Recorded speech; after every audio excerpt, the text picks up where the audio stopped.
বিয়ের পূর্বে কোনো মেয়ের গায়ে হাত দিবি না ভাই আমার, খবরদার।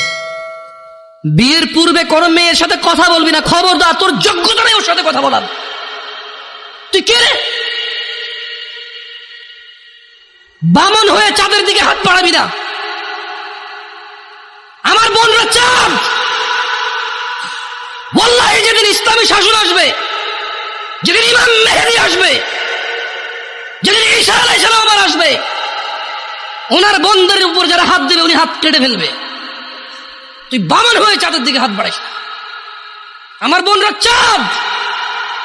ইসলাম মেয়েদেরকে চাঁদ বলেছে আর তোকে বামন বলেছে। বেটা তুই বেটা ছেঁড়া খাতায় শুয়ে লাখ টাকার স্বপ্ন দেখিস, বিয়ের আগে মেয়ের গায়ে হাত দিস? তোর সাহস কত?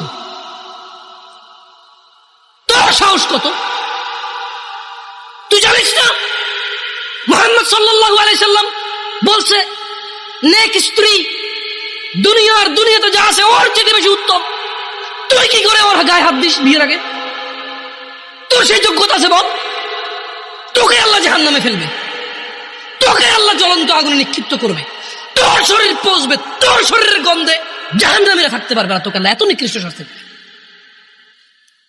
কেন? কারণ তুই এত বড় জঘন্য কাজে লিপ্ত হয়েছিস।